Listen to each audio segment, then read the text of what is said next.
Hi നമസ്കാരം. നമ്മളിപ്പോൾ നിൽക്കുന്നത് എടത്വപ്പള്ളിയിലാണ്. എടത്വപ്പള്ളിയിലെ വിശേഷങ്ങളും കാര്യങ്ങളുമൊക്കെ നമുക്കൊന്ന് അറിയാം. അപ്പോൾ നമുക്ക് വീഡിയോയിലേക്ക് പോകാം. 1810 സെപ്റ്റംബർ 29 വിശുദ്ധ ഗീവർഗീസ് പുണ്യാളന്റെ നാമധേയത്തിൽ പണികഴിപ്പിച്ചതാണ് സെന്റ് ജോർജ് ഫെറോന പള്ളി. പമ്പാ നദിയുടെ തീരത്ത് നിവർന്നു കിടക്കുന്ന ഈ പള്ളി കാഴ്ചയ്ക്കൊരു വിസ്മയമാണ്. പമ്പയിലൂടെ ഒഴുകുന്ന ജലം മന്ദമാരുതനേറ്റ് ഗീവർഗീസ് പുണ്യാളനെ തഴുകി തലോടിയാണ് പോകുന്നത്. പണ്ടുകാലങ്ങളിൽ എടത്തുവായിലേക്ക് വണ്ടി സൗകര്യം കുറവായിരുന്നു. ബോട്ടിനെ മാത്രം ആശ്രയിച്ചാണ് ജനങ്ങൾ ഇവിടെ വന്നിരുന്നത്. ഇഴജന്തുക്കളിൽ നിന്നും പൈശാചിക ശക്തികളിൽ നിന്നും പുണ്യാളൻ നാട്ടുകാരെ സംരക്ഷിച്ചു പോന്നു. ഇതറിഞ്ഞ് പുറം നാടുകളിൽ നിന്നും ആളുകൾ എത്തിത്തുടങ്ങി.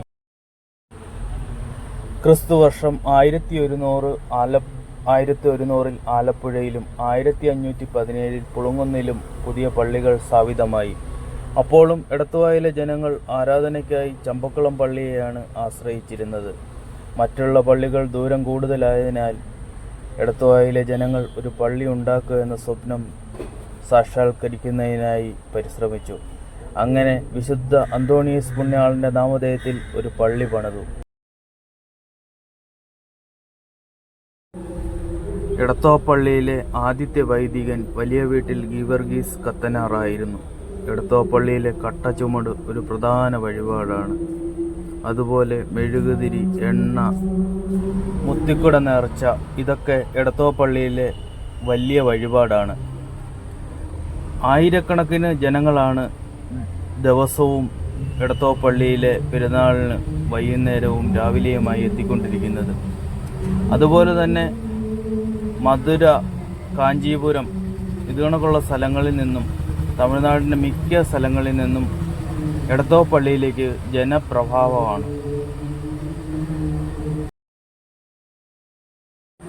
14 ദിവസം നീണ്ടു നിൽക്കുന്ന പെരുന്നാളിൽ ജനലക്ഷക്കണക്കിന് ഭക്തരാണ് ഗീവർഗീസിൻ്റെ അടുത്തേക്ക് എത്തിച്ചേരുന്നത്. പുണ്യാളൻ്റെ അടുത്ത് വന്ന് വിഷമത്തോടെ എന്ത് കാര്യം പറഞ്ഞാലും അത് പുണ്യാളൻ അത് സാധിച്ചു തരും. 1920 ആറ്റുതീരത്ത് ചെറിയ പള്ളി പണിയുന്നതുവരെ ഞായറാഴ്ചകളിലും വിശുദ്ധൻ്റെ തിരുനാൾ ദിവസം മാത്രമേ തിരുസ്വരൂപം പള്ളിയിൽ കൊണ്ടുവന്നുള്ളൂ. അതുവരെ പാണ്ടങ്കരയിലുള്ള ഓലഷെഡിലാണ് വിശുദ്ധൻ്റെ സ്വരൂപം സൂക്ഷിച്ചിരുന്നത്. പിന്നീട് 1839 നവംബർ മാസത്തിൽ വാരാപ്പുഴ സഹായമെത്രാനായിരുന്ന ലൂതിവിക്കോസ് മാർട്ടീനായാണ് ഇന്ന് കാണുന്ന പള്ളിയുടെ ശിലാസ്ഥാപനം നിർവഹിച്ചത്. എടത്വ ഇടവാംഗവും എഞ്ചിനീയറുമായ ഉലക്കപ്പാട്ടിൽ തോമസ് അച്ഛനാണ് പള്ളിപ്പണിക്ക് തുടക്കം കുറിച്ചത്. പിന്നീട് പണി കഴിഞ്ഞപ്പോൾ എടത്വ പള്ളി ഒരു അത്ഭുത എഞ്ചിനീയറിംഗായി മാറി. ഇന്നുവരെ ഒരു ചലനവുമില്ലാത്ത എടത്വ പള്ളി തലയെടുപ്പോടെ നിലനിൽക്കുന്നു. യാതൊരു കോട്ടവുമില്ലാതെ എടത്വപ്പള്ളി ഇന്നും തലയെടുപ്പോടെ നിലനിൽക്കുന്നു. ഉറപ്പില്ലാത്ത അടിത്തറയിൽ തേക്കുംതടികൾ കുറുകയും നെടുകയും നിരത്തിയാണ് അടിത്തറ ഉറപ്പിച്ചിരിക്കുന്നത്. അതിന് മുകളിലാണ് പള്ളി പണിത് ഉയർത്തിയിരിക്കുന്നത്. കുമ്മായവും ചരലും ഉപയോഗിച്ചാണ് ഭിത്തി കെട്ടിയിരിക്കുന്നത്.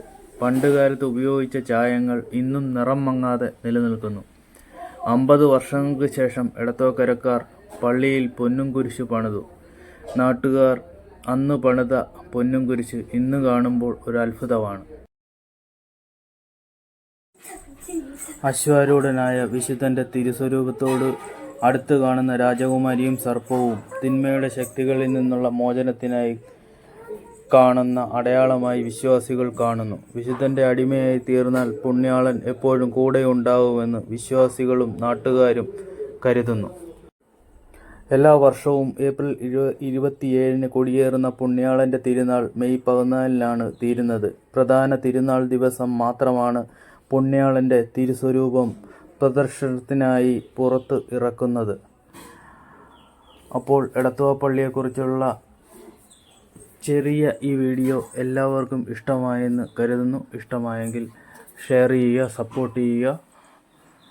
അപ്പോൾ അടുത്ത ഒരു വീഡിയോയിൽ കാണുന്നത് വരെ വീണ്ടും കാണാം. Bye bye.